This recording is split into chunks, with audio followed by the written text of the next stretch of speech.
Good morning, Internet. It is Friday, 11 a.m. California time. This is Rick and I in the Living Stones World Ministry Center, and we are streaming. We are in the PVK Q&A recorded voice room, and the Bridges of Meaning faithful are assembling. I don't have a backlog of questions this week, so I don't know what we'll do. We might jump into impromptu live stream if for the second hour, if we burn through the questions, because I already saw some questions I'm not going to answer. So yeah, good morning and welcome. I'm happy to be here. Rick, I'm happy that Rick's here. If you look very carefully on the live stream on YouTube, you'll see that he put the Discord behind the questions and there's smoke. So Rick is the one who gives you all of those good things. If it were me, well, you can see on the impromptu live streams what you get. If it were just me, it'd be boring. But Rick, yeah, see there, he moved it, so now you can see it, and pretty cool. All right, but enough of the pleasantries.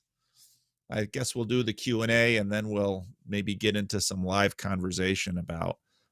We'll see if Nate shows up at some point, so we can talk about why he thinks I'm being mean to Sam Harris, and why others think I'm not being mean enough. But that's why you have public figures, so you can sort of talk about people without without too much. That itself is a very interesting reality. But let's jump in. Christian Golden from Pine Bush, New York, has the first question this week. As a pastor/shepherd, you, one, guard your flock from spiritual ideological parasites brought in by 6, so to speak, newcomers. Yeah, that's a good point. While 2, facilitating the love of Christ to those same newcomers. How do you go about achieving one without sacrificing, neglecting the other? Well,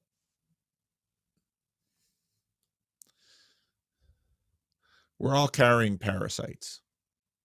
And the whole trick about deworming is to kill the parasite without excessively harming the host.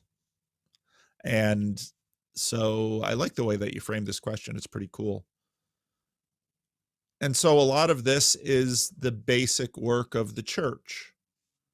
So especially in Protestantism, that involves preaching and teaching. It involves pastoral care, conversation. It involves body life. And it's usually in the process of all of these that, and when I say body life, I mean small group Bible studies, I mean volunteer projects, I mean coffee after church, all of the kind of stuff that church people get into when they do things together. And generally speaking, what arises out of those situations is conflict. Conflict inevitably rises in any community.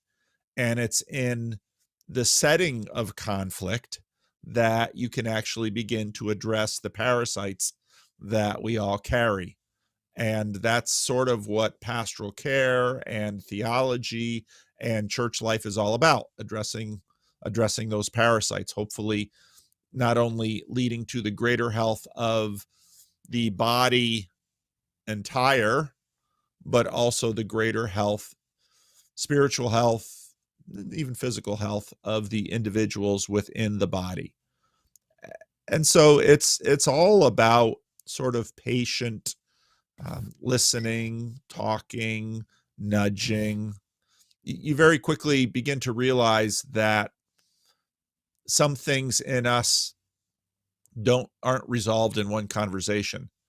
It takes time, and people live in the midst of lots of different ideas. It's ironic that in this secular age of the internet, people are as bombarded with spiritual parasites like never before. It's almost like a denial of service attack on the servers of our minds.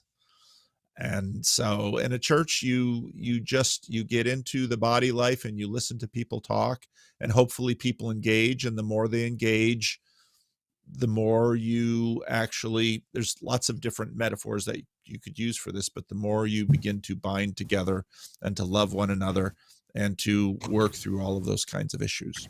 So they go about achieving one without neglecting. They both happen at the same time. They're both part of the continual process of, as the Apostle Paul says, the renewal of our minds. So that's kind of normal church life. Father Big Mac, Eric, how do you understand the difference between a minister and a priest? Are there any priests in the CRC? Ministers,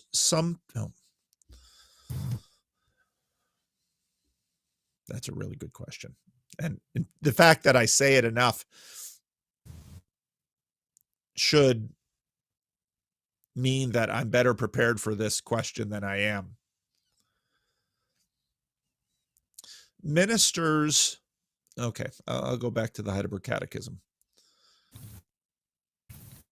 There are three offices that Christ serves and we serve: prophet, priest, and king. And ministers serve those offices. There is a priestly aspect to my ministerial duty. There is a kingly aspect, and there is a prophetic aspect.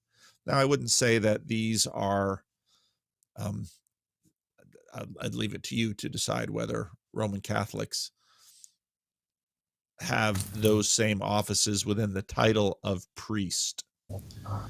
Part of why I think the reformers, because obviously the transition from priest to minister is a function of the Protestant Reformation. There's definitely a secularizing aspect of this. There's definitely sort of a demythologizing aspect to the name difference. In some ways,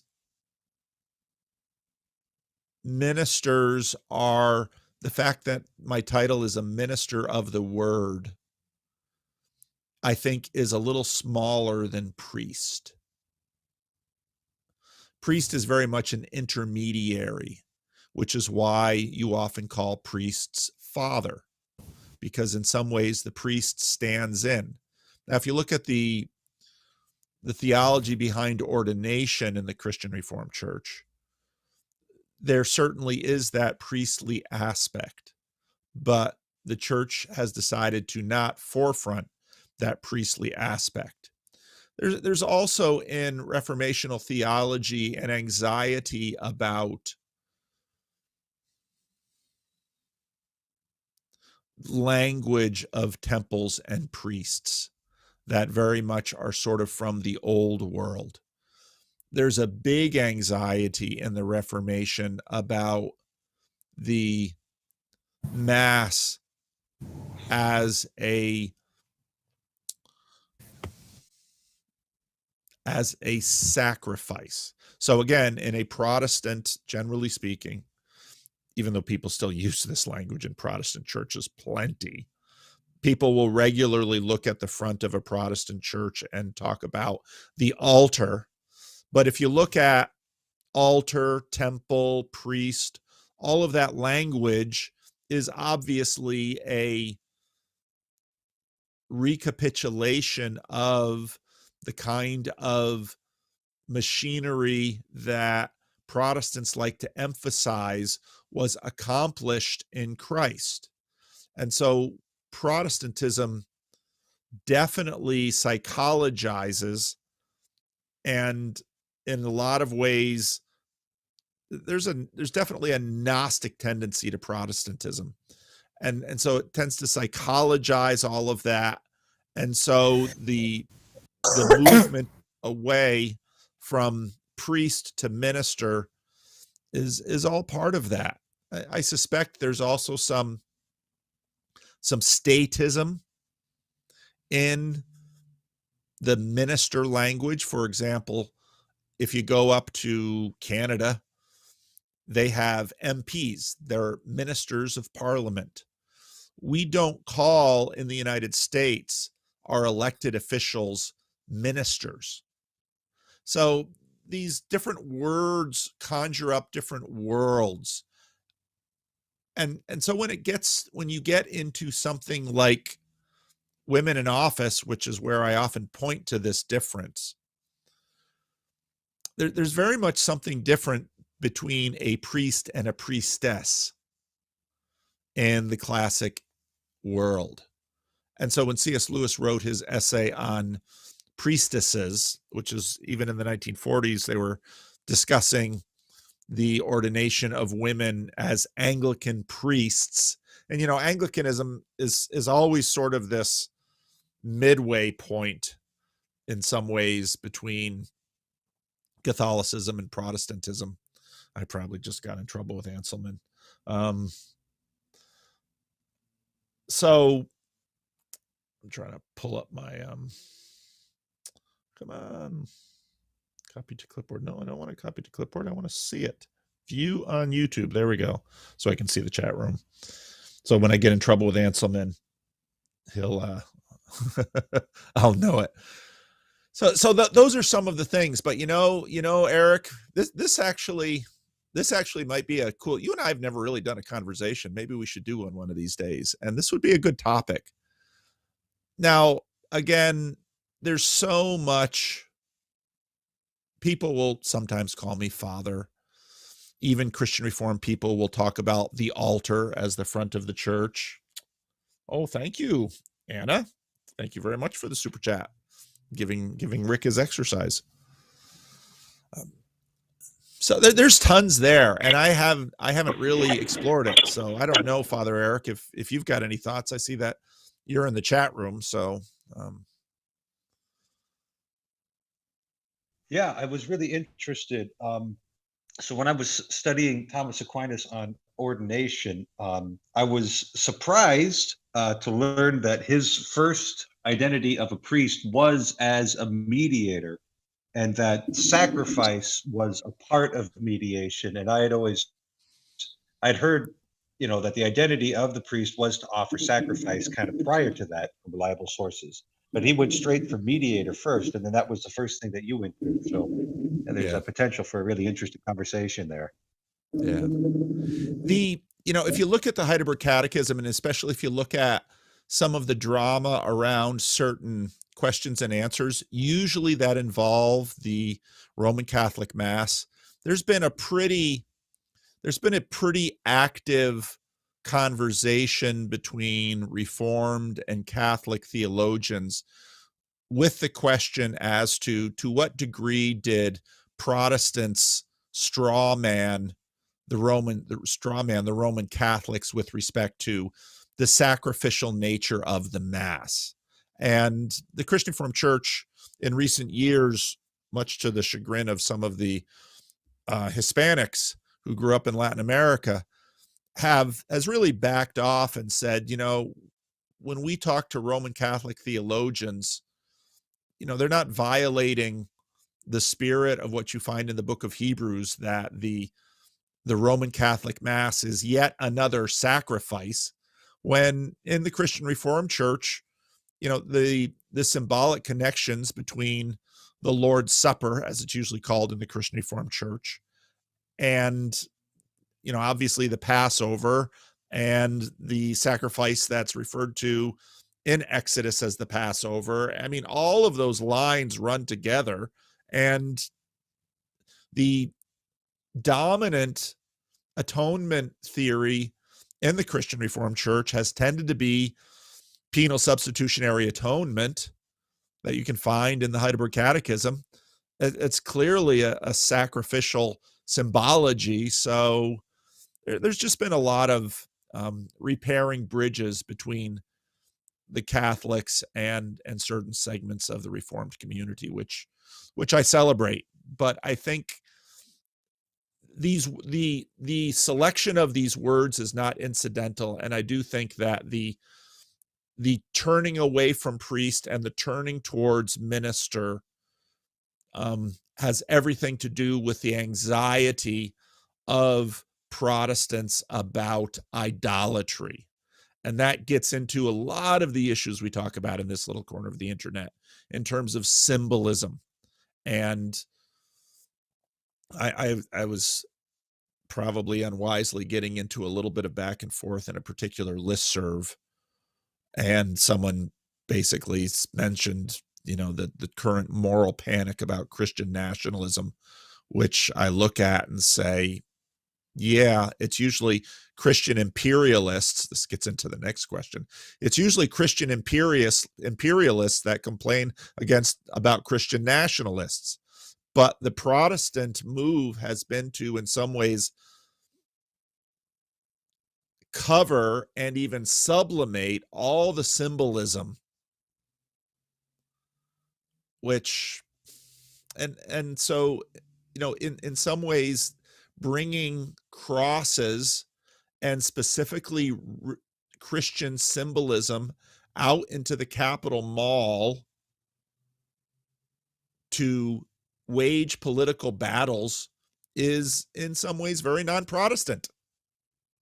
I look at the Nigerian Anglicans that worship at our facility here, and they've got the vestments and the pageantry and the crosses, and they're down for the symbols. So there's a lot going on here. So yeah, that's something that probably have to think more about. And that gets into Max of Meaning's question: is Uncle Sam a Christian? Yeah. I don't know. I don't know how to divorce American history from. He's not only a Christian; he's a Protestant. This is part of what's behind the current turbulence in American culture, is that even though Catholics have done extraordinarily well in North America, they usually do so by, in some ways, sort of taking on aspects of the Protestant world, and how the Orthodox are going to come into this mix. It's really deep and interesting stuff. So when the Biden administration quickly removes the American military from Afghanistan, and the American left has their own moment of moral panic over what will happen to women's issues in Afghanistan, well, that's just the manifestation of American Protestantism, American Christian imperialism. I mean, and so then when I find certain Christians who, in very many ways, have a great deal of in common with me, just burning up the pixels, talking about dread Christian nationalism, it's like, well, what game are you playing?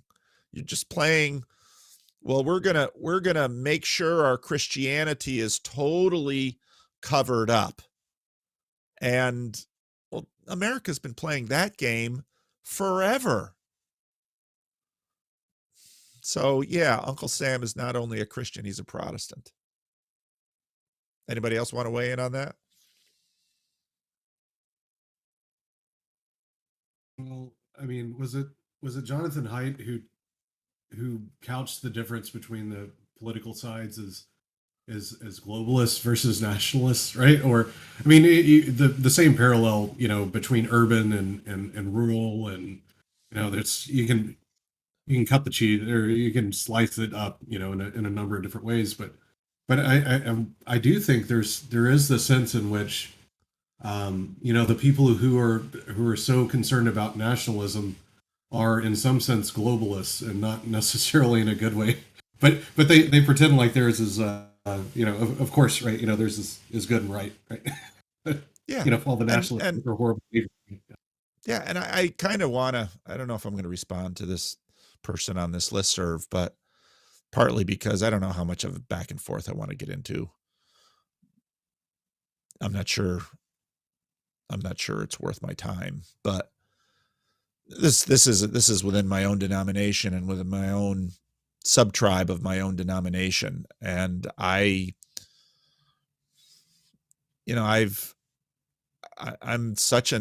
so IDW-ish in this sphere because, I'm like Russell Brand.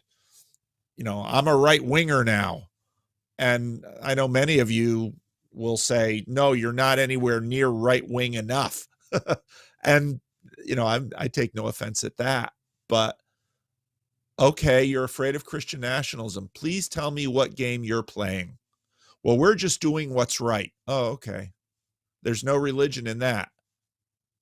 And these are people that were brought up in the same tradition I was, with Christian presuppositionalism, and all of life is religious, and every square inch, all this Kuyperianism, and then Christian nationalists. And it's like, well, you're just Christian imperialists. That's who you are.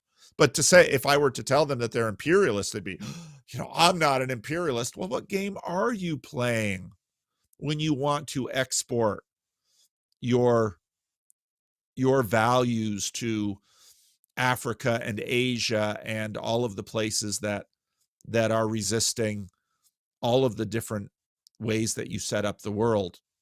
You clearly think your way of life is better, and you still have sort of the, it's the newer version of the white man's burden, and you're going to bring enlightenment to the world.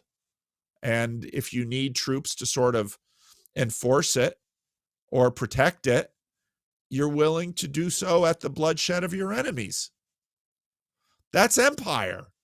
And Christianity is, the Christian conversation with respect to empire is deeply nuanced, because on one hand, Jesus embraces the term Son of Man, which from Daniel 7 is clearly an imperial term, but Jesus at the same time does not embrace the power of the sword. So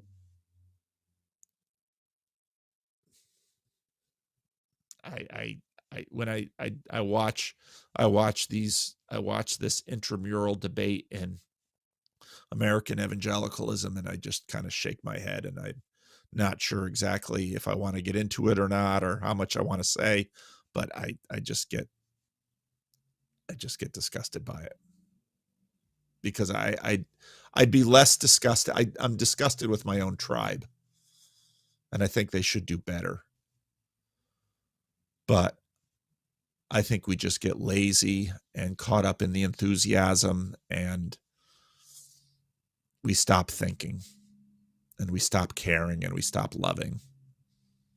So, yeah, Uncle Sam is a Protestant.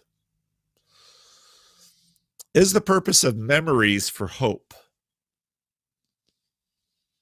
I often hear people say that memory is so we don't repeat the past, but could be more so for a future day to forgive the past. And what about good memories of lost loved ones, memories we can actually want to revisit? They almost feel like grief, and maybe they are, but I can't help but hope that good memories are a small taste of a future dream beyond. What are your thoughts on this? Well, the memories serve lots of different functions, and they're not simply in sort of a modernist frame photographs of the past. In fact, when I look at people who talk about trauma and study it, the memories that are photographs seem to be traumatic, unhealthy ones, and living memory seems to be supple and flexible in a healthy way. Miroslav Volf wrote a very interesting book, Exclusion and Embrace, in which he gets into the question of whether in Christian eschatology the redeemed can enjoy salvation if they have knowledge of the damned. Now, again, I know, well, if there are no damned, then yada, yada, yada. The question about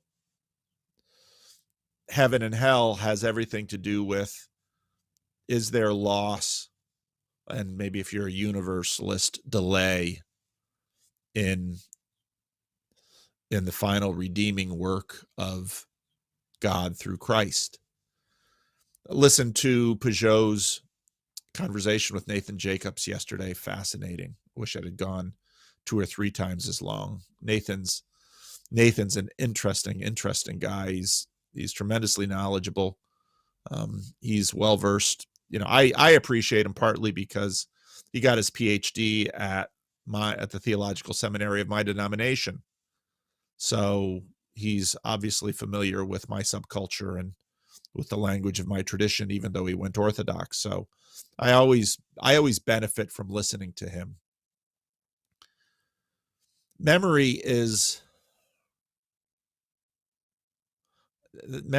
how we live through time. I work now with a number of seniors and homeless people who have lost the capacity for memory, and it's a real disability. Now, one of the things that you immediately see is there are lots of different kinds of memories. The people that I see struggling with memory, they haven't forgotten who I am, at least not yet. They still can function in many ways, but they don't seem to be able to create new memories. They remember what happened years ago, but they don't remember what happened days ago or hours ago. So memory clearly has a function of helping us live through time. Part of what's interesting about memory is that it is more like narrative, in that the past can be changed. And again, one of my favorite examples of that comes from the book of Genesis, where Joseph says to his brothers, "You meant it for evil, but God meant it for good." In a way, Joseph had redeemed those painful memories via the providence and sovereignty of God.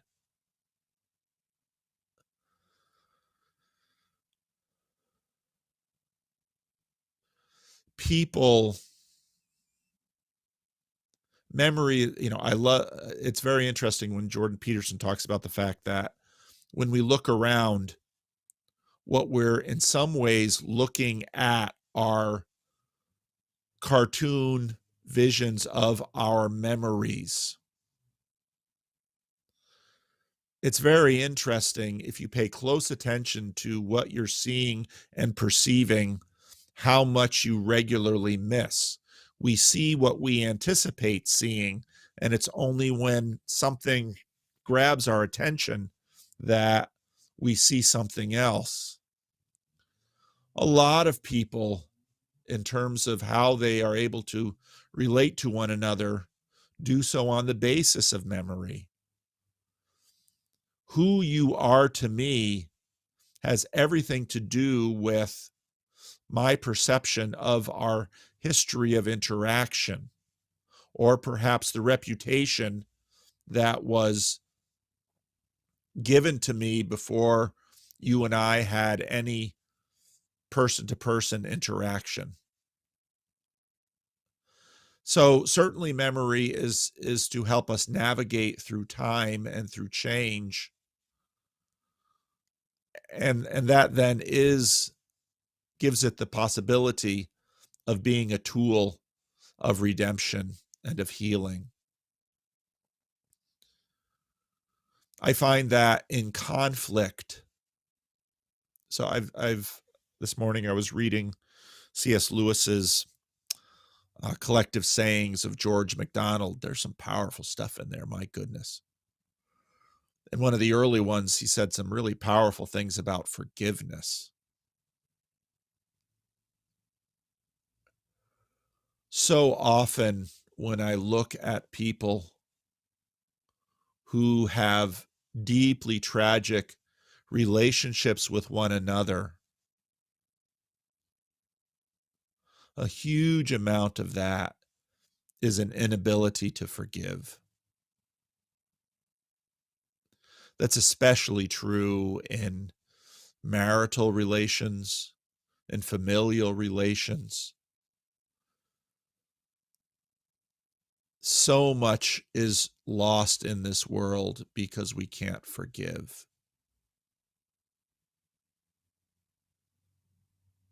And so I think good memories, and then I would also point to, it was interesting that Peugeot's conversation with Nathan Jacobs, he brought up Clay Rutledge. And I think Clay Rutledge has done a lot of important work in this space. And Clay Rutledge's conversation with Jordan Peterson about nostalgia was quite formative for me, because nostalgia often gets a bad rap. And I think Rutledge helped redeem it by showing how absolutely essential it is for building community, for constructing a shared story. And even though it was Rick introduces me to all kinds of things. He was showing me Dan the fireman this morning and motorcycle safety.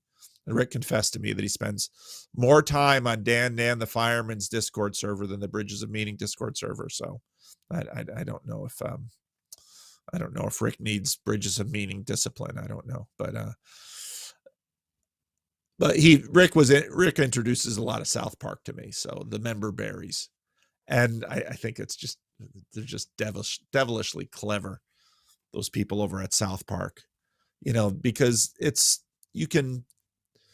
I'll have this with cousins, let's say. I'll get together with some of my cousins and we just sit there and we rehearse old stories. And I'm sure we're shaping the stories as we tell them. All storytelling is shaping. But part of what we're doing when we're eating our member berries together is it's sort of like grooming. We're just strengthening our bonds. And, with the death of my father and the death of my sister over the last decade, when I get together with family, a lot of memory sharing, laughing, enjoying, and that just strengthens the bonds. And even things that were frustrating in the moment are somehow redeemed with laughter and a looking back at ourselves with a degree of grace and humor. So I think memory serves all that and a whole lot more. And any comments from the voice chat?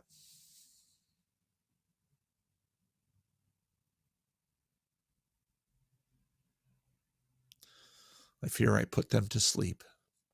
Chad the alcoholic. Well, go ahead.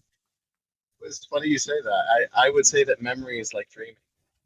And like memory is dreaming about things that we know about. Dreaming is dreaming about things that we don't know about. And if we live in a place of memories, we're almost like living in a place of dream walking. But yeah, that's good. I think, yeah. I think those two things are connected. It's hard to describe how. I guess another thing that I thought of was I believe in Augustine's psychological model of the Trinity. The faculty of memory represents the Father, right? The source of identity, which is pretty powerful. Yeah, that's good. I like that. I was going to add that memory is connected, like the other connected word is remembering, right? Where you rejoin things together, you hold things together, which is very tied, like you were saying, to the source of identity. Like we remember one another. The Father remembers us. We hold one another within an identity, and we are held within identity by the rememberings of other people. And so I think that locating yourself within the congregation of others and doing that for one another is huge. Yes, I agree. Excellent, excellent. See, this is why I do this here. I gain so much from talking to you guys, and it's much better to have a conversation than just a. You have plenty of hours of me talking at you. You all have so many good ideas. You just make me better. You really do.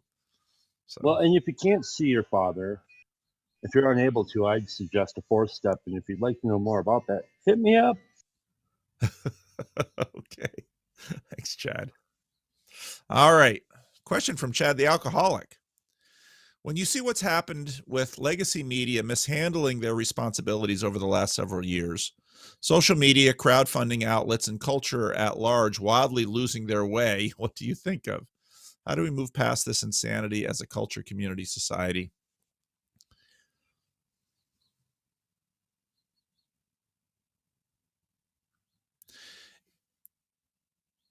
Part of the rise of social media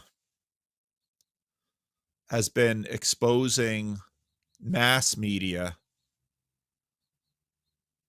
for its blind sides. And that I think the blind sides of mass media tended to be exposed later on down the line.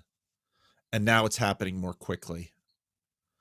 And what this does is really shake the sense of mass community that mass media afforded.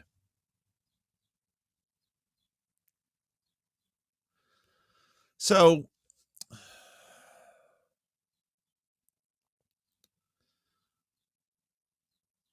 we should probably be a little bit more patient,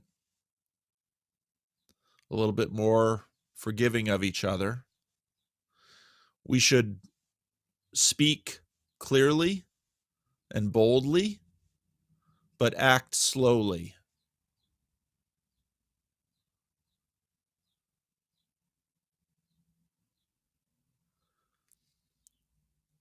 I don't know to what degree things will settle.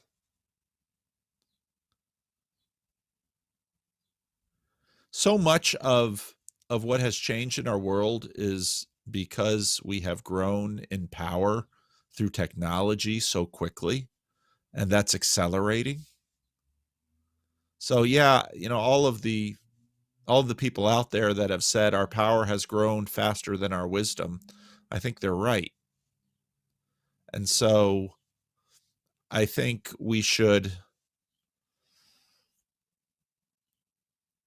I think the only way out of this is to work really hard to love one another as best we can. And that doesn't mean not speaking the truth as we see it. It does mean that when people speak their truth about us, we should probably not get too triggered, not too defensive, and hopefully engage in a little bit more conversation and signal to people that you might say something mean or nasty or disagree with me, and that's okay. I'm not going to take offense.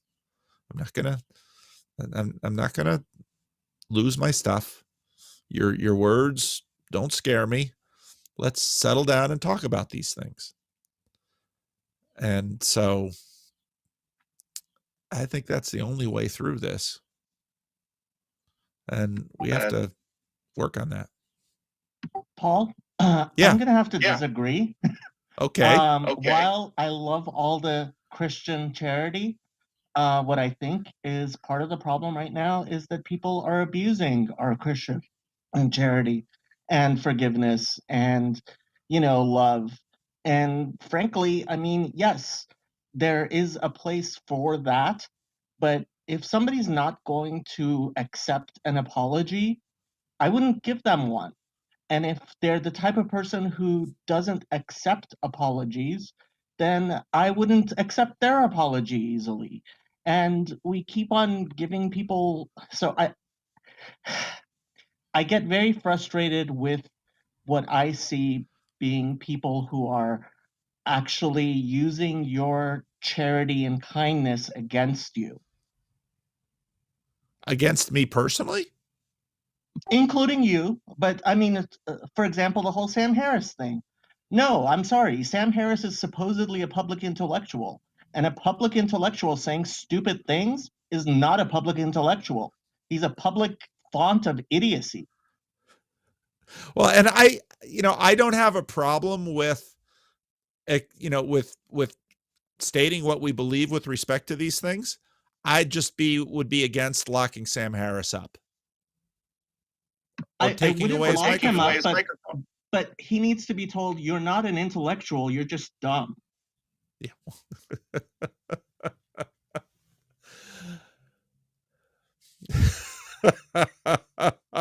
I think there are plenty of messages out there for him of that nature.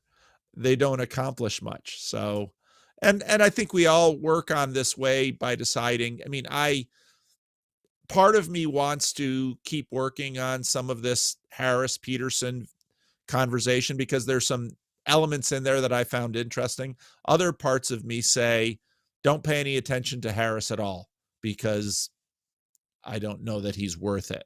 So we've all got those kinds of questions. But I try to state clearly what I see in Sam Harris, and Nate disagrees with me, and I have no problem with Nate pushing back on things. And I mean, Jacob, you push back on me all the time. I love it. And I'm going to continue to be gracious to you, and you're exceedingly gracious to me. So I think this is the dance that we want to promote.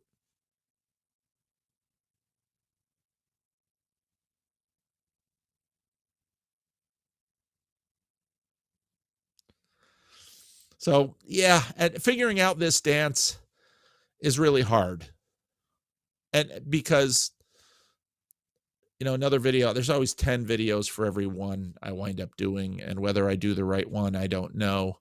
But, I know some other people don't care much for David Fuller, but I think a lot of David Fuller and I are sort of in the same space in that we both have histories with institutions that were very much a product of mass culture. And now we're both having a degree of success and visibility in this alternative media space, and figuring out the ethics of this alternative space is quite a bit more difficult. One of the podcasts that I listen to fairly regularly, and I have for a very long time now, is The Verge. The Verge is the heir of What's My Next, and before that it was the Engadget podcast. I mean, my listening to the podcast goes all the way back to Josh Topolsky and Nilay Patel and Paul Miller, back when those three were doing it. And so recently on The Verge is owned by Vox Media. Their take on Sam Harris is about as shallow and simplistic and predictable as any out there. And, it's not Sam Harris, but Joe Rogan. And right after one of their screeds about how horrible it is that Spotify allows Joe Rogan to say what he says, they had an ad which basically exemplified new media, where the lines between myself as an individual and the lines between myself as a brand or even a quasi institution in the social media space are completely blurred, and their blurring is celebrated. There are times when, and my channel is small. 20,000 subs, of which, a video, 1,500 to 2,500 views. This is chump change in terms of new media. But my relationships are in some ways weird. And I'm in some ways overwhelmed by these new tools. If we took, let's, get rid of writing. I mean, let's think about human beings before the agricultural revolution, let's say. I've got to manage a dozen or so relationships, maybe a couple of hundred, but maybe not more than that. And we're scaling this up in incredible ways. It's really hard. And so now, at least David Fuller rightly struggles with, well, what are Joe Rogan's responsibilities when millions of people listening to him? And Joe Rogan isn't doing anything more than Joe Rogan says he's always done, which is, I like getting interesting people in and having a conversation, and re-record it and I share it. That's an amazing thing. But what does it mean? And then what's the line between an institution and an individual? All of these questions are out there. And we haven't even really resolved the questions of the printing press, and perhaps not even questions of the written word. So, another one of the videos I want to do is later on in that conversation with Jordan Peterson. Sam Harris goes on his screed about basically verbal or written ideas of inspiration or revelation. And part of the reason that I want to address it is because I get messages from people sending me other videos of very similar issues. And there's a lot to think about in those issues beyond, oh, God can't talk through a book. Well, I don't know. Christianity says God talks through, not just Christianity, the psalmist. The heavens declare the glories of God. Day after day, they pour forth speech. They give us knowledge. God is communicating to us through the empirical world. So, I just want to have us, to whatever degree I can, I want to afford people wisdom and knowledge and help us to have a better conversation. And the only way I know how to do that is to do as I practice. Don't be afraid of people saying things you disagree with. Listen to them. Maybe you'll learn something. I mean, again, Peterson's been saying the same thing. Listen to them as if they have something to teach you, and then learn it. And if it pisses you off, pop off on Twitter. Probably nothing will happen to that. But if you've got 1 million or 2 million or 3 million followers, that's different than if you've got a few thousand followers or a few hundred followers or a couple of dozen followers. And anyone who has that kind of power has to think about that too. So this is the world we're living in. And we're going to fumble our way into it. So let's be kind to each other, but let's also be clear. And figuring out the dance between those two things I think is important. Andromeda. You always talk about how your church is dying and how you cope with that so cheerfully. Isn't death of one's church a bad thing? What do you plan to do next if you think it will happen within your lifetime? Soy dominicana, por cierto. Hola. How nice, how lovely. It's so I just this week I recorded an episode with Justin Brierley, unbelievable, with a leader of an ethical society in St. Louis. And it's a fun episode. I'm looking forward to it coming out. The leader of the ethical society, he said, oh, he's a fun guy. I've got to have him on my channel at some point. I had so much fun talking to him. Justin Brierley has the best network. He really does. He's got great people that he bumps into. But the guy from the ethical society, I can't wait till that comes out, because this network of ethical societies was actually started by the son of a prominent Jewish rabbi in Europe who wanted his son to become a rabbi, following in his footsteps. And his son went to study in Germany, and this is in the 19th century. And when Jacob was here in Sacramento, Jacob took me out for a lovely steak, and Jacob taught me a ton about the history of modern Judaism, and it was fascinating. And so then when this guy was talking about this son of a rabbi who began basically starting atheistic synagogues / churches all over the world in the 19th century, and this tradition has lived on, and this guy coming out of the UK was going to Harvard and got into that, and then has become sort of the pastor / leader / rabbi of this little group in St. Louis, which is the most thriving of all of their network, but their network is dying. And he says, with everybody leaving religion, you would think that our ranks would be flush, and they're not. And so,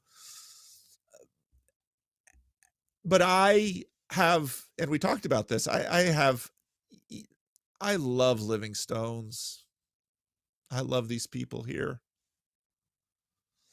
This morning I got here and, talked to a couple homeless peeps, and Rick came in, and, at some point Marshall and Cynthia will probably come in to drop off the bulletin. And Sunday I'll be here with all of my friends over 80. This past week, the coffee break ladies were in, and, we've got one of our coffee break ladies is a sort of stereotypical American evangelical religious right Republican.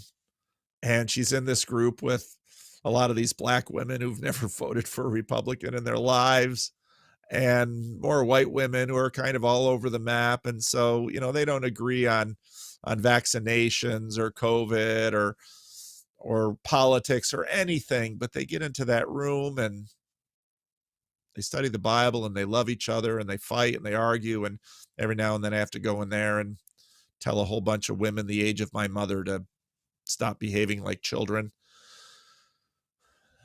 We're family here, but the family is dying, and it's not unusual. Churches like this usually last about 60 years. That's been the track record right now. And what'll I do after it? I'm not anxious. I'll probably continue working in this space, but I want to keep some local ministry going too. I think it's healthy for me, because if all of my interaction is online, I'm not really dealing with you. And so, when Jacob shows up for a couple of Sundays and I get to eat a steak dinner with him, the fun I get to have with Rick, I very much want to do some conferences here. So, we talked about kind of an unconference, a blue collar conference of people putting things together maybe at some point. Or I fully intend to get to meet more of you face to face, and to sit down in a room with you, and to share a meal with you, and to, even though we live all over the US, or the US and Canada, or Australia, or the UK, or the Netherlands, or Germany, or all over the world, there's nothing like life together. And the telos of these little interactions is, I think, the life of the age to come, where our community is not divided by death and time. So there are ways, even the institution of living stones might not die in the next 5 years. There are certain things can happen. It could be that in a little church, if you get 5 new families, you have new life. But the living stones of 2022 is not like the living stones of 2000, which was 3 years after I got here. Families come and families go. And, I talked about the fact that my children, it's a strange thing with children. My children have been lots of different people to me over the years. They were babies. They were toddlers. They were preschoolers. They were homeschooled grade schoolers. They were public high school kids. They were college kids. And now increasingly they're young adults figuring out significant others and, trying to figure out how to make their way in this world. They've been all these different people. My wife and I have been different people. I pulled up something today and saw something of mine 20 years ago, and I think, wow, I've changed, and not just physically. So a reality of the age of decay is that things change and things die. And there's a loss in death, but there's also a loss in growing up. I have a friend who has a son with Down syndrome, and his son is now in his late 20s. And in some ways with Down syndrome, his son is frozen in time. And my friend, on one hand, will joke with me and say, I feel bad for those people who don't have a Downy kid. Why? Because they enjoy Edward's perpetual youth in some ways. But there's also a sadness in it as well, that unlike my friend's other children who have grown up and have their own families, et cetera, Edward never will. Life is full of this. And in some ways it's rich, and in other ways it's crushingly full of loss. So I had breakfast with Preston Sprinkle this week. He was up to do a conference in Sacramento, and he contacted me and said, "Hey, let's hit breakfast." So we spent the morning just comparing notes on his weird life and my weird life. And he always asked the question, and well, just how small is your church? Oh, it's really small right now. Before COVID, we had maybe 40, 50 people in on a Sunday morning. And now we have maybe 15 to 20 in on a Sunday morning. And, maybe as COVID recedes, it'll climb up into the 30s, perhaps.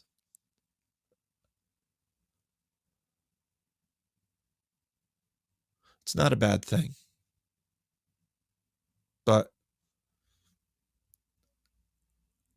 if something happened and suddenly we had 50, 100, 150 people in here on Sunday morning, well, that would change other things. And then if I had a church of hundreds or thousands of people, I couldn't be talking to you right now because I'd be busy helping them and dealing with them, and you wouldn't have me. So we trust God's providence in these things. And I hope that the churches, so this church has been around for about 60 years, and I've been around for 25 of those 60 years. And it's been different churches during those times. Different people were here. Churches are very much living things, and no one moment in a church is ever frozen. Even my son's Down syndrome son at the age of 30 will be different than he was at the age of 20. Even if the difference between 20 and 30 isn't as dramatic in him as, let's say, my oldest son today's his birthday, and he just turned 31. And the occasion of that birthday reminds me of being in the Dominican Republic in Clínica Abreu in Santo Domingo. And my mother-in-law was coming in that day, so some of the other missionaries picked her up at the airport. And here, my wife and I, both of us in our 20s, never having had a kid before, here in this new land. I was a seminary intern, didn't know much of the language, here in this new land, and there being in the birthing room. Wow. And then having that new baby. And then a month in, he developed a fever, which wasn't good. And then they were worried. And so, well, let's do a spinal tap and check out make sure it's not meningitis. And my parents were in at that point. And I remember, I talk about trauma and memories. I remember taking that little 1-month-old baby and giving him to the doctor. And doctor says, you don't want to be in the room for this. So my wife and I going out of the room and just they say a spinal tap is tremendously painful. And just hearing him, I mean, I can barely say it without tearing up right now. Hearing his cry.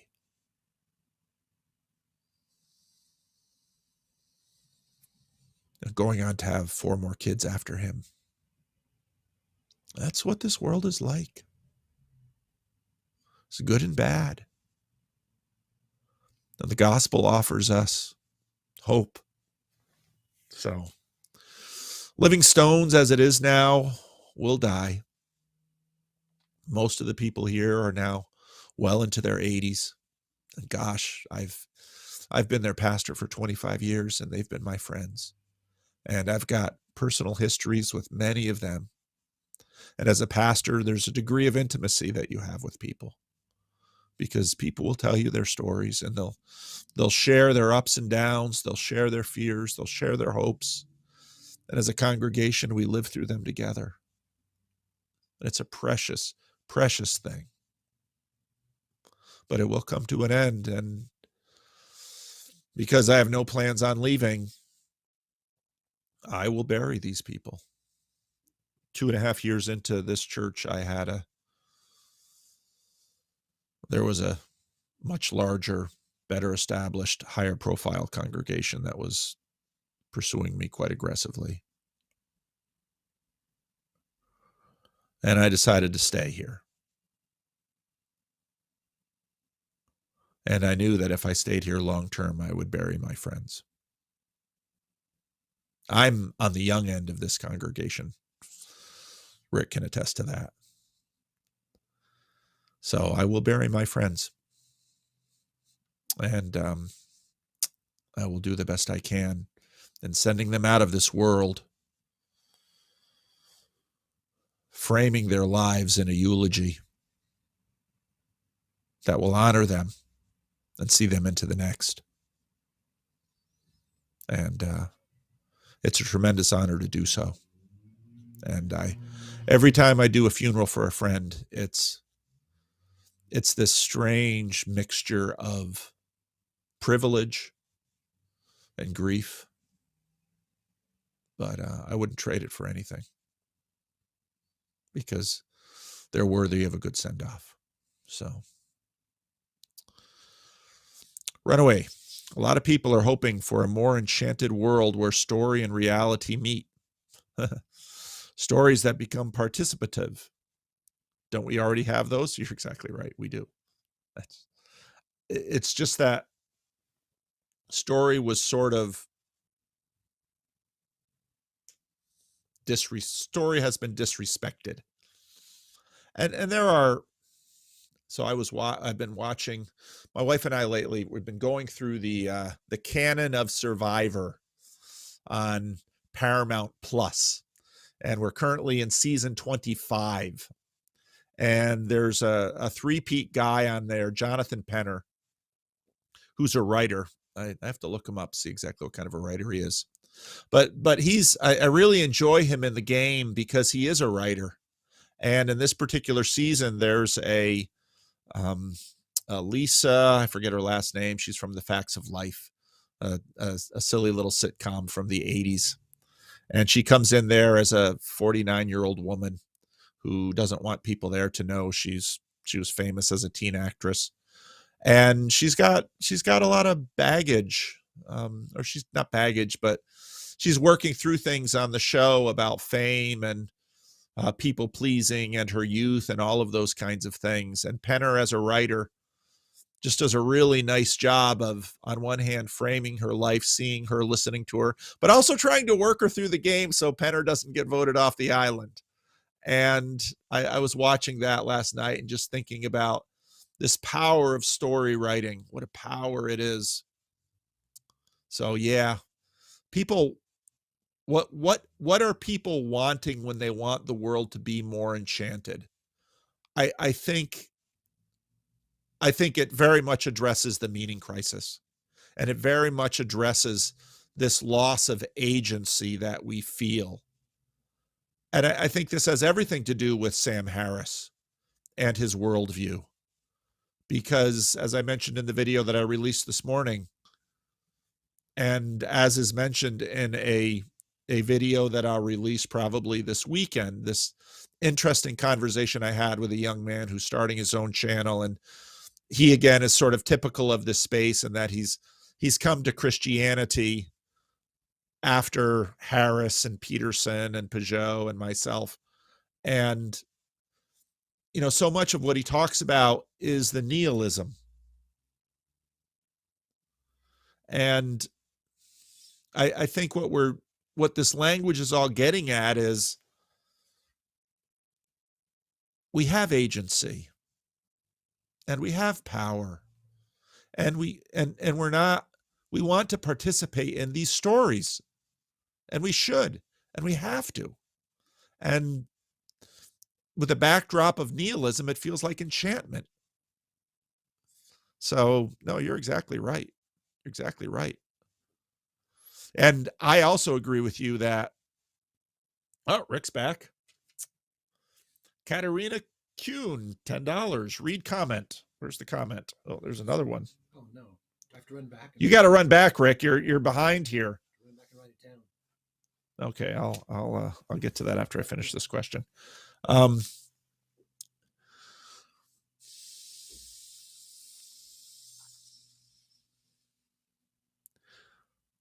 In a sense, a conspiracy theory is an enchanted world.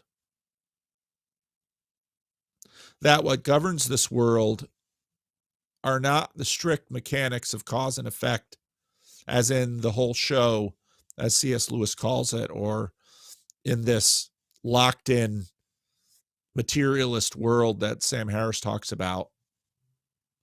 But the world is subject to actors. And gosh, I got to talk to Manuel about this, because I'm more and more convinced that when we look up, we see persons. And that's exactly the proper mode. And when we look down, we see processes. And that's fair too. So, yeah. Katerina Kuhn. I saw the new talk between Jordan Peterson and the journalist. The convo went the psychedelic route as always lately. And Jordan Peterson said basically that the Holy Communion didn't really work because it didn't have drugs in it anymore.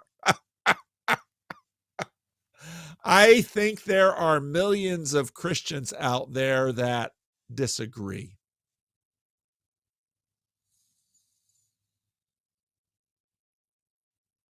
Yeah, I actually sat down with Preston Sprinkle and he asked me, he said, so what's coming up on the horizon? And I said, well, Jordan Peterson says the church is going to have to come to terms with psychedelics. And I said, I agree with that. The church is going to have to, because churches we've been unprepared for this conversation. So time to get up to speed. So I gave Preston Sprinkle a couple of book recommendations. We'll see if he bites. So Renee, loving listening to you, Paul. Best wishes from the Netherlands. Well, thank you. Yeah, it's so amazing. Dutch roots. That's another thing on the list. Once we can sort of set plans for months and years in advance, which COVID has kind of disrupted, I definitely want to get to Europe. My father never got to Europe. My mother will never go. So I very much want to get there. Oscar, do you think we become holy? Holy and whole aren't exactly the same thing. They are definitely related. Through shadow integration or shadow expulsion. I always found the puritanical reading of Matthew 5:48 to be eerily inhuman, and the Calvinist total depravity response equally so. Blake suggested a marriage of heaven and hell, and Lewis a divorce. I'm definitely leaning more to the former. There's no cosmic dualism in Christian metaphysics, so must not the reconciliation of opposites in Christ ultimately be unity and not division? The concept of transfiguration does seem to suggest that nothing is discarded and everything perfected. This gets into the question of evil. What is evil? I think suggesting that evil is always only misunderstanding is naive.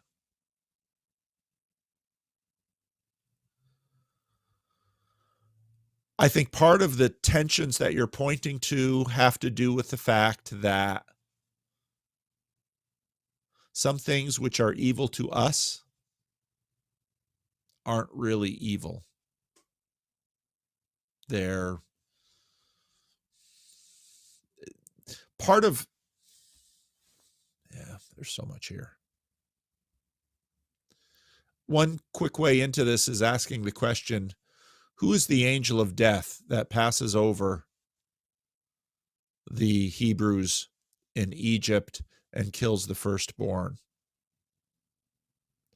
Part of this tension is between the Hebrew scriptures and then the Christian New Testament in terms of the conceptualization of evil.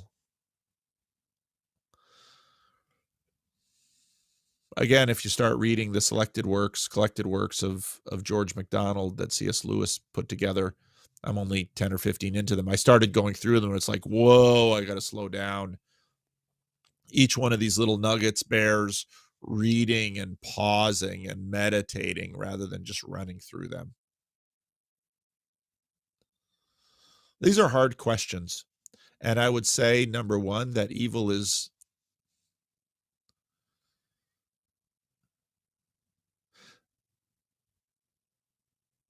there is evil that must be fled from.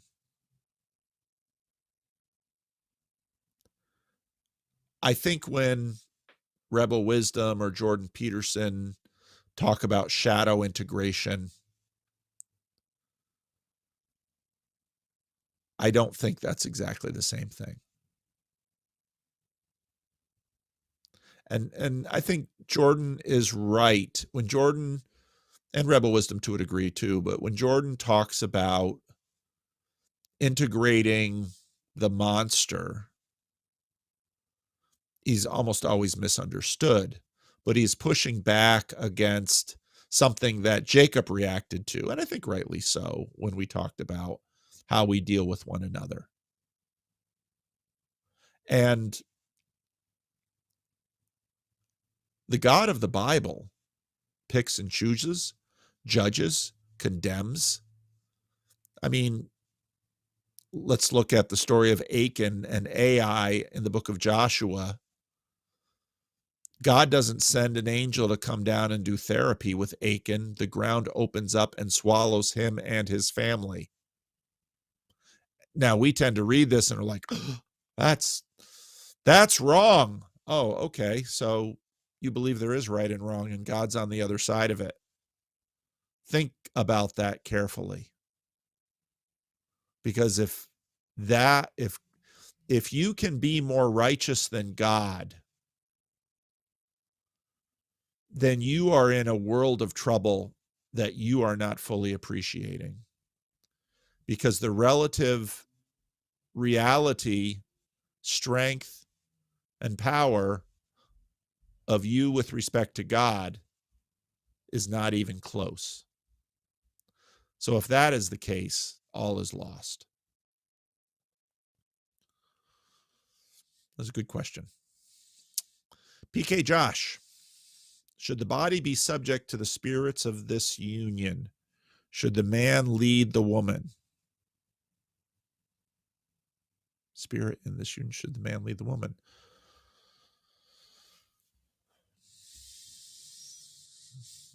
It's the question is so abstract.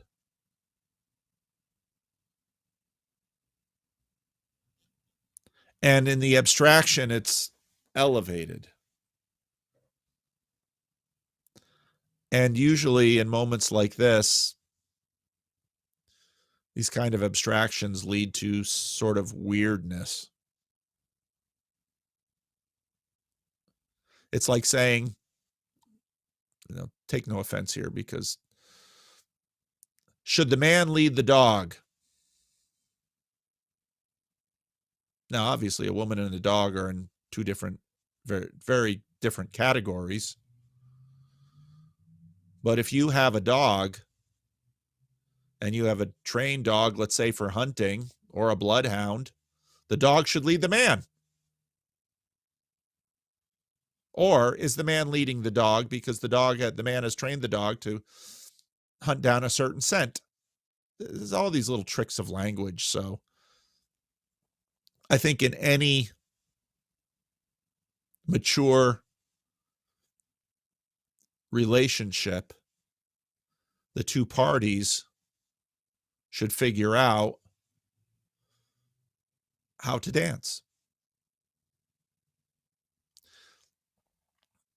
This whole business of equality.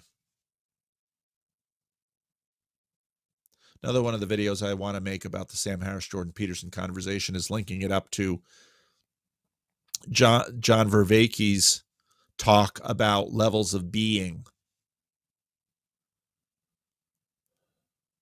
John lately has been talking a lot about Neoplatonism.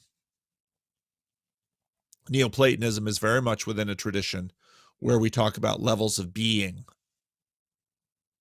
We know how to say these words and use this language, but I'm not at all sure when we say something like levels of being, we have any understanding of what we're talking about, even though so much of the contemporary egalitarian pushback has within it all kinds of protests about levels of being.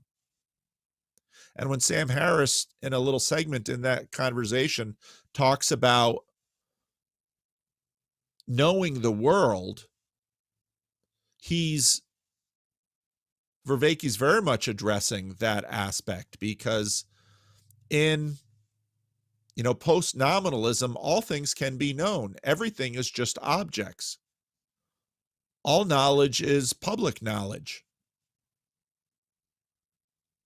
I don't believe that's true for a moment. There are aspects of life that you could just see it in any marriage.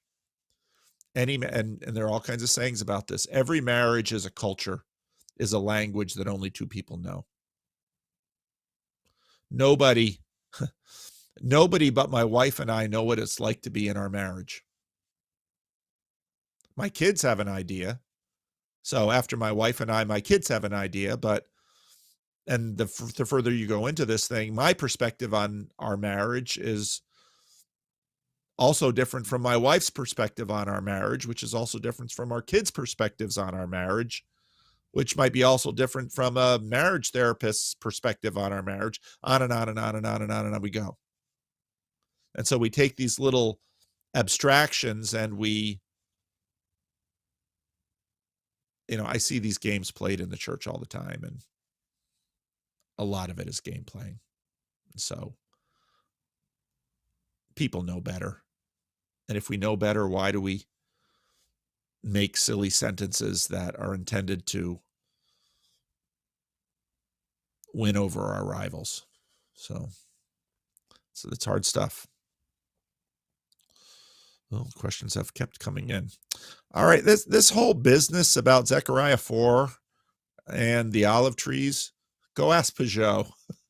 If I had time to sit down and study the text, I might try to answer it, but I'm not going to try to answer these questions without preparation. And part of so part of the promise of Peugeot's work in symbolism is a transparency of relationships that can be quickly applied to lots of different instantiations in the world. And Peugeot makes it look easy.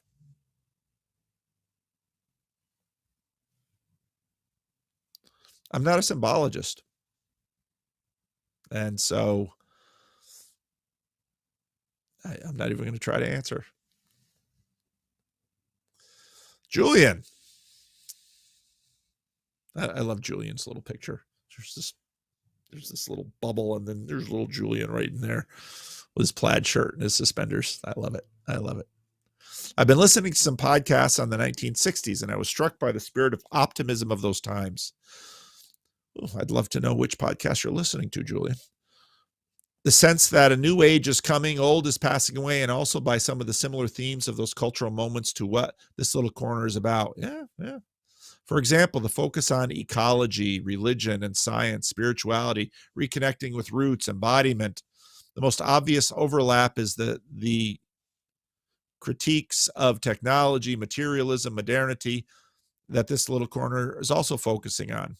One interesting difference seems to be that the 1960s had a more global outlook.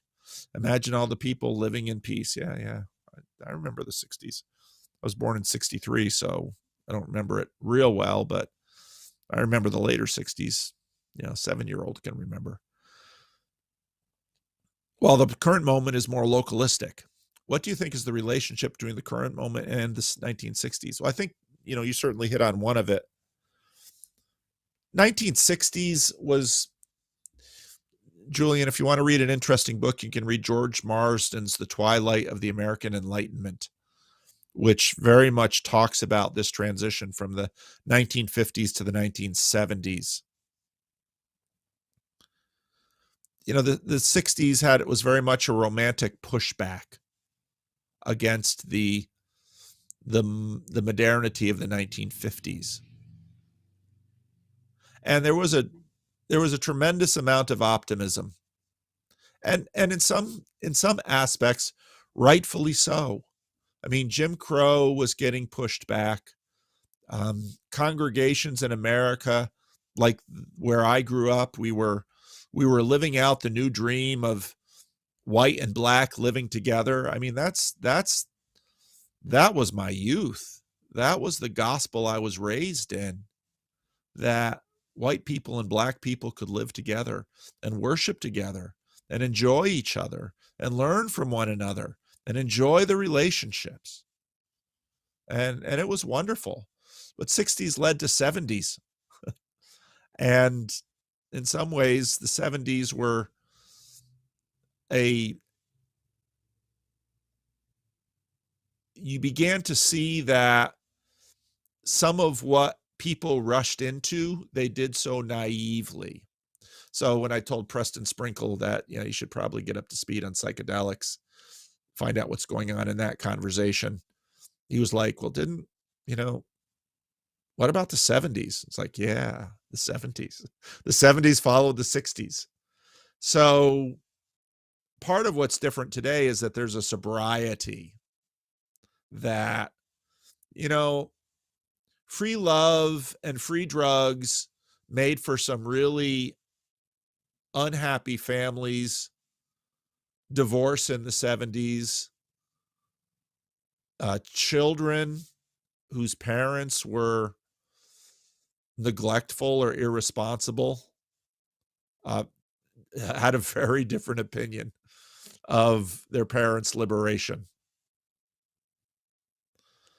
So, yeah, the 60s gave birth to the 70s, and the 70s gave birth to the 80s, and the 80s were in some ways a return. It's so hard to categorize these ages because in some ways the 80s were sort of a return to the 50s. In the 80s, there was a fascination with the 50s again. Oh, it's so hard. And the 80s gave birth to the 90s. Watch Burn Power. Go ahead. Paul, wasn't there sort of an innocence or naivete in the 60s? Like innocence by I mean that there was a lot of abuses and stuff that were going on at that time that weren't necessarily well known. I think through the 70s and definitely, moving into the 80s, that a lot of this stuff started to come out, like, whether it was, our Catholic friends or other, even family type abuse, that these secrets, so to speak, started to really come out. And I think there was an innocence in the 60s. I'm also a child of the 60s, and my parents were, my dad was a World War II vet, which, by the way, I think had a horrible impact that's probably still being felt, in our generation. So yeah, I saw an innocence and to your point, maybe almost purposefully to do the free love, free everything. Everything was a little freer than the 50s, but to your point, that had consequences. Yeah. No, I think that's right. Are we reliving the 60s? I don't know. You don't really relive. Go ahead.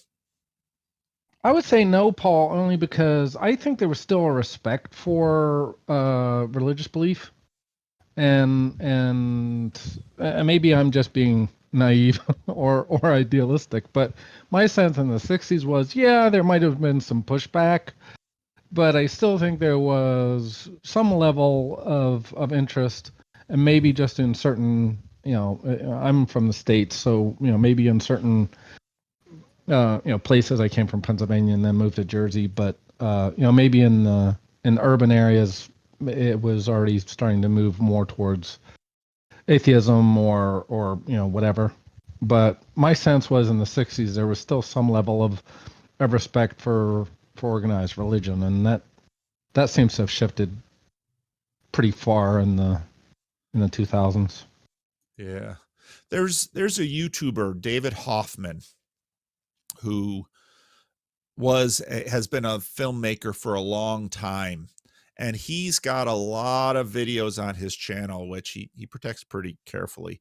Burns really wanted to get at his archive and integrate that in his projects.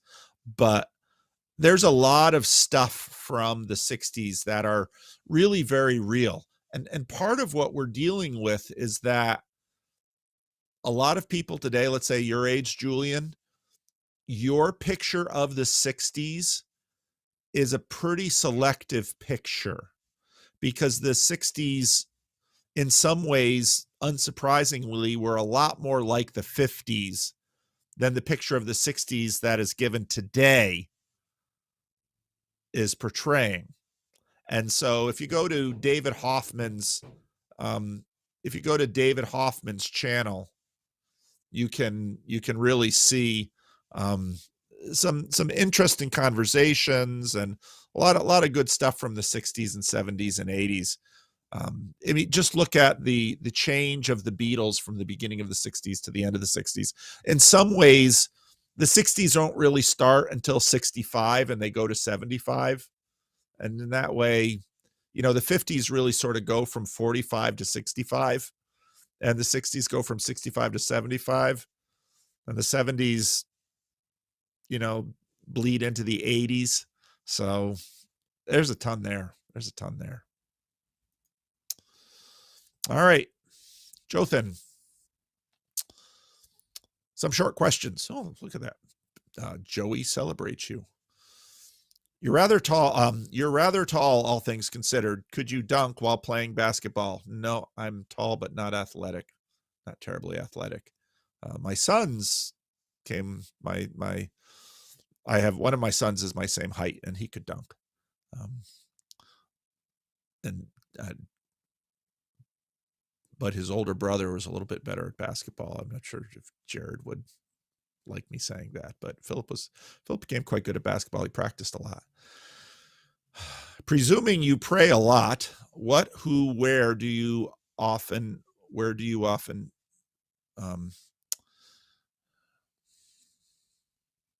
pray a lot is a complex thing. There are some times of formal prayer. There are informal prayer.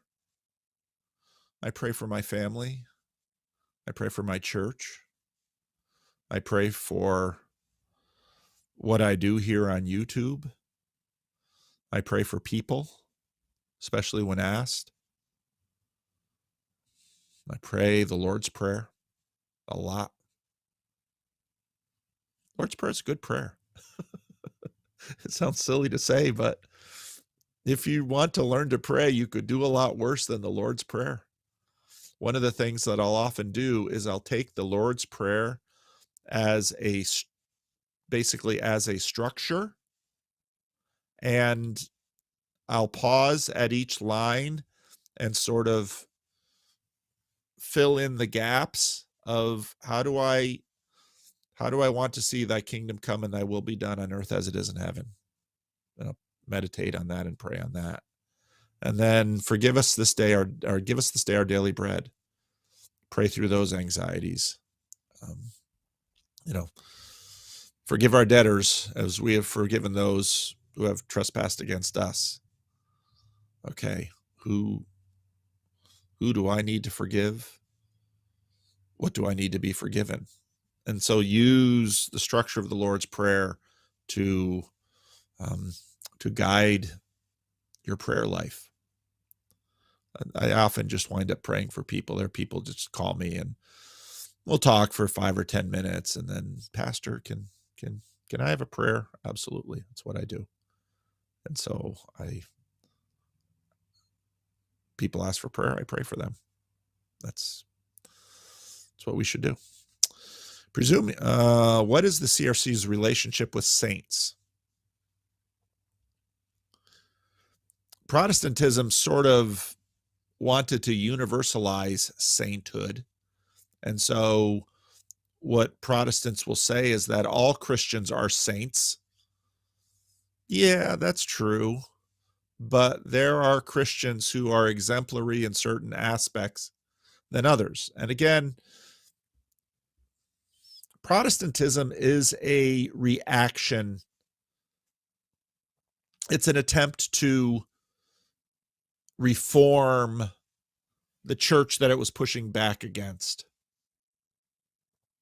Now, I love listening to Richard Rowland, who has these conversations with Jonathan Peugeot about universal history. I love that series on Peugeot's channel. That's some of my favorite stuff on Peugeot's channel, is listening to Richard Rowland. And I should have him in for a conversation, because I especially love when he points out how in time Protestants wind up reinstantiating all sorts of things that they decried in Catholicism. And this is true, including saints. Protestants have their saints. Now, Protestants usually don't.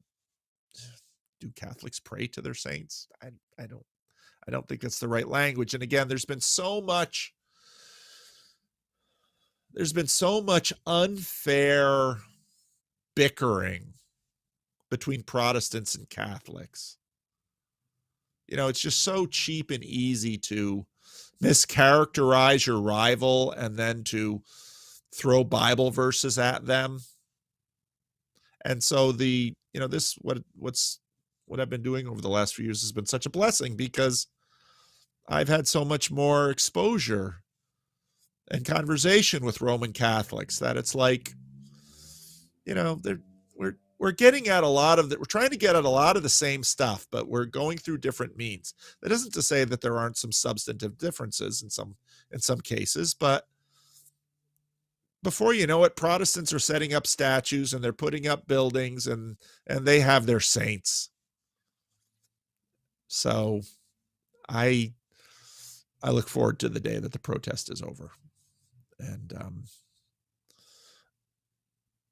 but these things are far larger than any individual.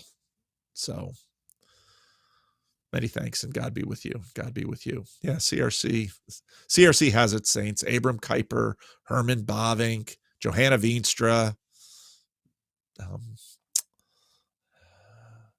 Stanley Wiersma. I can name all these people that are famous in the Christian Reformed Church. Alvin Plantinga after he dies, because you don't really name a saint until, and the CRC doesn't have an official list. The lists are all sort of crowdsourced. So, yeah. Green Rider 4. Was Jordan Peterson the true beating heart of the IDW? Yes. IDW seemingly died the moment he went off the grid. Yeah. I've been thinking a lot about the IDW, and I'm tempted to shoot David Fuller a note and say, I'd love to do a post-mortem on the IDW with him, because again, there's a lot of, even though obviously myself in the church, David Fuller in a secular space, David Fuller and I are beating on a lot, asking a lot of the same questions. And my IDW tends to mean, see, I don't think Ben Shapiro is really IDW. IDW tends to be disaffected people that were sort of on the left wing of their community that basically got pushed out. And so Peterson, I think, is the star in the center of the IDW. I just was scrolling, Paul, I go into YouTube every day. I got to check on my videos, etc. But you go into YouTube and the homepage comes up, and here's an episode of The Portal. What happened to that? Brett and Heather Hying, Brett had a spat with Sam Harris. What's that about? Come on, people. We can have spats. I mean, me and Nate Heil can have a spat, and Jacob can say Paul of Tarsus is all kinds of things that I would disagree with, but we can still be friends. Let's have differences and keep talking and keep talking generously and enjoyably. So, yeah. I wish you'd adopt a more realistic and anti-naive take on everything, Paul. That would probably be a good thing. When are you going to sing an ode from and within all the blind spots, traps, and deceptions people are going through? This would be artistically furious. Oh, I love pointing at people's blind spots. The only problem is when I do it, I expose all of my own. Oh. There are times when I want to delete my entire channel, because it's like, oh, this is embarrassing, but I have to realize that my embarrassment is always postulated on my pride. And I think that's one of the keys to Joe Rogan's success, is that he doesn't take himself too seriously. Even in the little, in the whole Spotify thing, he releases this video where he basically says in that little video what he said 100 times before, which is, you know what? I like talking to people. And apparently people like listening to my conversations with people. I'm not a doctor. I'm just out there trying to find the truth. So that kind of spirit of not taking yourself too seriously, good on you, Joe. Good on you. And it's been funny because as I've had a couple of conversations with some people this week who, to my surprise, learned that these guys have listened to way more Joe Rogan than I have. And these people who are not in any way near IDW space or anything. And I think a lot of it is Joe just connects, I think, with a lot of men who, yeah, comedians, MMA. Joe's a guy. Joe's just a guy having conversations. So, yeah, adopt a more realistic and anti-naive take on everything. I love it. I wish I was that smart. All right. What's it like to stumble into this space? What's it like to stumble into this space, this chump change? Do you ever find yourself overwhelmed with awe and gratitude for God bringing us all together? I do. I do. I do not. In the Sound of Music where you've got that song, I Must Have Done Something Good. That's a song about gratitude, that here you find yourself blessed in ways that you don't deserve and you never anticipated. But here you are. And that's how I feel. I look in the little, let's see, what are we down to in the little chat here? The dozen or so people who are in this room, and let's see, there's 76 watching online to one degree or another. And, little super chats have been given and people are chatting away there in the little room. And I turn on the camera and I was talking to a guy, he's not a pastor, but he works in the church area. And he had been talking to pastors. He talks to a lot of pastors, and he was saying, gosh, a lot of pastors are frustrated. They might work in a sizable congregation, but they just get burned out and they're tired of putting on a mask and playing a game. I feel enormously blessed that I just sort of turn on this camera and look at you and tell you what I think. And you tell me what you think. That's really cool. And I haven't starved. Nobody's gotten me run out of the Christian Reformed Church on a rail. And if I did, there are other churches that would take me in. So I just feel overwhelmed with gratitude. So let's see. Those are the end of questions. So I don't know. Can we turn cameras on in this room or not, Rick? I don't want to leave this room because I don't want to, we won't turn on cameras. But we've got another 15 minutes just for any questions you might have or points you want to make. So and this again, I didn't anticipate any of this, but I couldn't just send out a Zoom link out into YouTube land and say, who knows what would come up. But here in the Discord, I've gotten a degree of familiarity with many of you.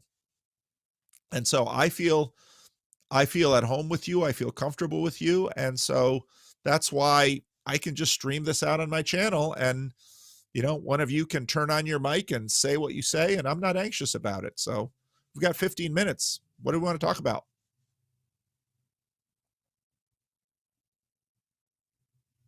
I think part of your charm is actually the authenticity, because the fact is, a lot of us, we know that people are putting on masks.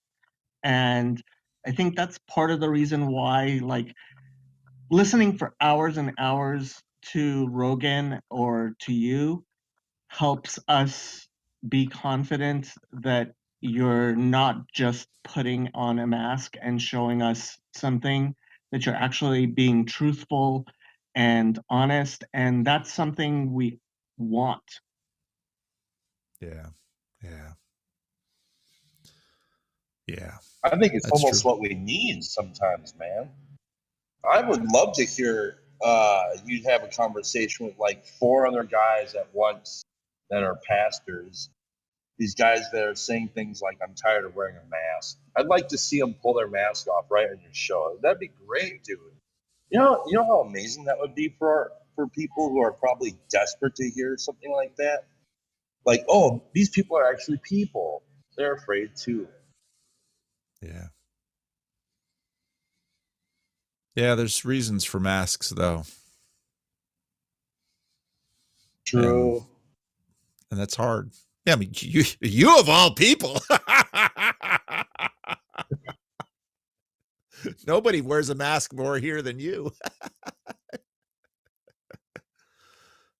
But his mask allows him to be truthful. Yeah, isn't that funny? That's funny the way that works, isn't it? Sometimes masks conceal, and other times masks reveal. You know, it's funny because I don't have my exact name on my Twitter account, but I have had, and there's reasons for that, right? You know, I mean, nothing major, but Yeah. I've had people just straight up ignore me and dismiss me because I haven't doxed myself, you know, and it's just like, well, whatever.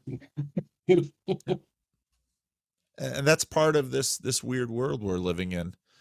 There are times and places where a pseudonym is the most important, the most appropriate thing. There are other times and places when, you know, having our real name, as it were, is the most important thing. So, yeah. I think all of us wish for a world where pseudonyms were not useful or necessary for these sorts of conversations. I heard a really cool podcast once on pseudonyms, which the author made the podcaster was making the point that names are actually always a function of the names are part of the agent within the arena, and you get on that in the book of Revelation where we're given new names. So, and the whole business about naming in the garden, it's a really interesting thing.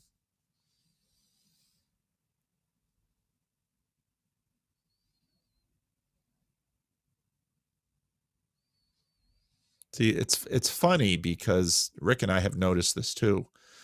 When we have cameras on, I mean, when I do the impromptu live stream, when we have 3 or 5 or 8 or 10 people in a room with cameras on, people talk.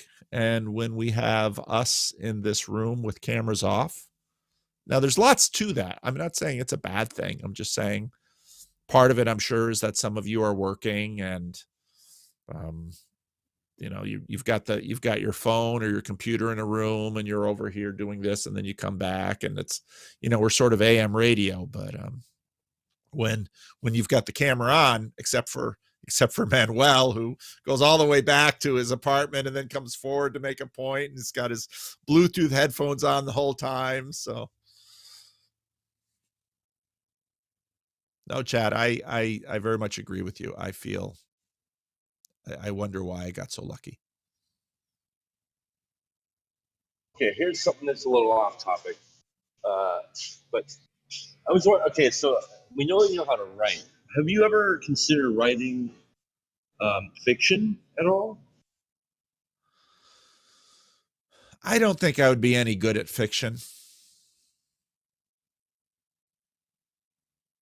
I've just never tried it. Now, so my friend Warren Mills in Australia, he worked his whole career in the automotive industry. And then when he retired, he decided he wanted to write books. And I look at that and think, wow, that's huge. That would be like me sitting down and saying, I'm going to write fiction. Boy, I don't know where I'd begin. I can write nonfiction, but I don't know. You start with the pen, man. That's what my wife told me. That's how I got on to writing short stories for fun. And what's great about it is they don't even have to be good. It's just so fun. It's good. You are a creative dude, Chad. You really are. You impress me. You're an impressive guy, and I don't think you see yourself that way, but you really are. Well, thanks, Paul. Well, I definitely do and don't. I have to be careful because I am very self-centered and have an ego, and it will get out of hand very quickly. So I appreciate the kind words, but see, here's the problem with noticing if you're good at something. All of the short stories I've ever written, every time that I was writing them and believed that they weren't good or they didn't have to be good, they were great. Then the second I noticed that they started becoming good, they went right to crap. Yeah, not funny the way those things work.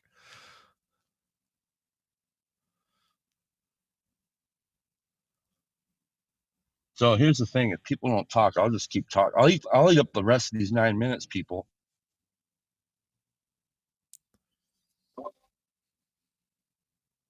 Love you, Chad. I'm kidding. I'm just kidding, by the way. He will, though. He will. So, well, maybe we should close early. But again, the funny thing is, once I end transmission, I'm gonna get up out of my chair and stretch, and then I'm gonna walk over where Rick is. It's gonna be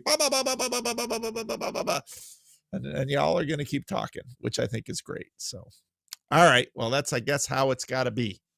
So there you go, Rick. You can end transmission. Thank you all for listening today. Thank you for the super chats. Thank you for being in the chat room, and thank you for our moderators in the chat room, Anselman and Rick, wielding their spanners.